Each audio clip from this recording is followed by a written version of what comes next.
কথা কম কাজ বেশি, এটাই সম্ভবত আর্জেন্টিনা জানে। খুব বেশি কথা তারা বলে না, কিন্তু কাজের কাজে তারা আসলে কাজী।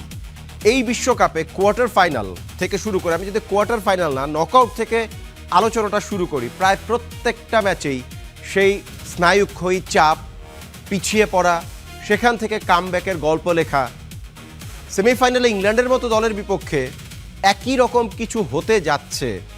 আগে গোল খেলে তারপরে আর্জেন্টিনা সেই গোল শোধ করে ম্যাচ জিততে পারবে, তাও আবার রেগুলেশন টাইমে 90 মিনিটের মধ্যে, সেটা কে ভেবেছিল? কিন্তু এই আর্জেন্টিনা একটু ভিন্ন ধাঁচের, একটা নতুন ডিএনএর। তারা গোল খাওয়ার পরেই যেন জেগে ওঠে। শুধু লিওনেল মেসি একা জেগে ওঠেন না, গোটা দল নিয়েই তারা জেগে ওঠে এবং অপোনেন্টকে ঠিক অল্প সময়ের একটা চাপ দেয়, যে চাপে প্রতিপক্ষ একদম গুড়িয়ে যায়।